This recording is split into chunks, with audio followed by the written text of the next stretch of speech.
कुंडी साहब, अब ज़रा सियासत पे चलते हैं। पहले हम अदालत के हवाले से बात कर रहे थे, अब सियासत के हवाले से बात कर लेते हैं। KPK में गवर्नर KPK यानी आप और वज़ीर आला KPK अलीमीन गंडापुर साहब आमने सामने रहते हैं, बल्कि हेडलाइंस की ज़ीनत बने होते हैं।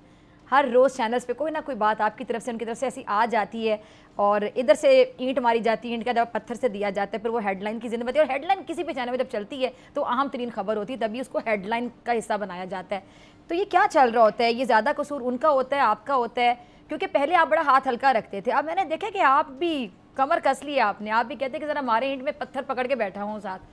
गंडापुर साहब, क्या चीज़ है, क्यों सुकून में नहीं आते? डॉक्टर साहब, आपने एक बात वक्फे से पहले जो बात की थी, जो SCO कॉन्फ्रेंस हो रही है और इस्लामाबाद में कंटेनर, उस पे भी आना है। देखें, जब हम कहते हैं कि ये मुल्क दुश्मन लोग हैं, फिर ये कहते हैं आप हमारे ऊपर इल्ज़ाम लगा रहे हैं, क्या मुल्क दुश्मनी है?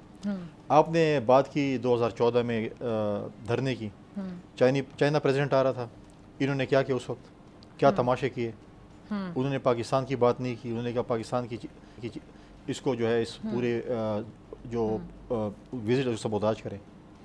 अब मलेशियन प्राइम मिनिस्टर इस मुल्क में मौजूद हैं आज, बाकी मुल्क को सरबराह आ रहे हैं, तो ये दोबारा 9 मई वाला सिस्टम करना, और कल ये धरना देने जा रहे हैं हम, और ये धरना देने जा रहे हैं। पहले इन्होंने 9 मई किया। इजरायली अखबारात एक पॉलिटिशियन के हक में आर्टिकल्स लिख रहे हैं, उसके अपने जो ब्रदर इन लॉ हैं वो इसराइल को फेवर करते हैं। गोल्डस्मिथ की आप अगर ट्वीट देखें, पिछले उन्होंने क्या ट्वीट की थी।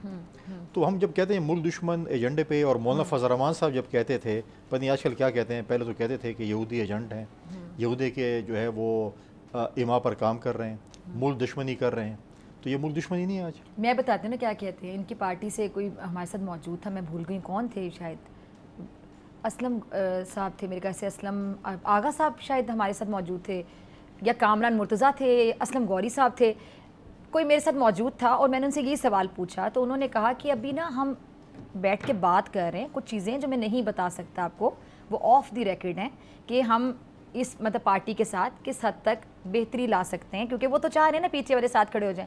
मैंने कहा 1 मिनट, यानी आप यहाँ तक सोच रहे हैं कि अब आपने जो यहूदी एजेंट का टाइटल दिया था वो वापस लेने की तैयारी हो रही है? तो उसका जवाब उन्होंने नहीं दिया।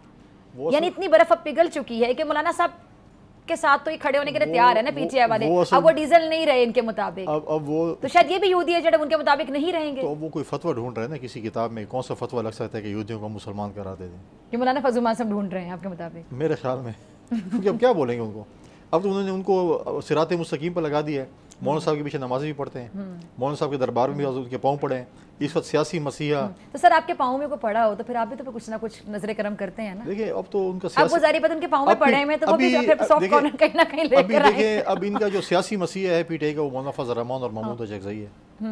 वो कहते हैं इसी गर्दाब से ये में निकाल सकते हैं। अब इनकी सियासत ये समझनी है, जो है वो गौर साहब और जो स्पीकर साहब है सारे, वो जो है उनके पाँव में पड़े होते हैं। असद कैसे की बात कर रहे हैं? उधर जो उनका जो सूबाई सदर है मौलाना साहब को जो है बुरा भला कहते हैं। फिर आप बताएं कि मौलाना फजल रहमान ने परसों एक प्रेस कॉन्फ्रेंस की, जी जी, आपने सुनी थी वो प्रेस कॉन्फ्रेंस?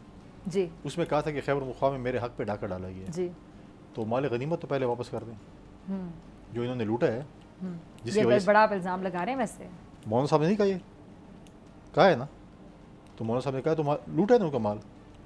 अच्छा देखिए, जब ये तारीख बताएगी कि जब इनके इस वक्त के वज़ीर आला जो हैं वो इलेक्शन के दौरान काम पर रुपोश थे, क्या काम कर रहे थे, किस तरह वज़ीर आला बने थे, किस तरीके से बने थे, तो फिर इनकी पार्टी वालों को पता चल जाएगा। कि सब्सक्राइब करें और बेल दबाएं ताकि कोई खबर रह न जाए।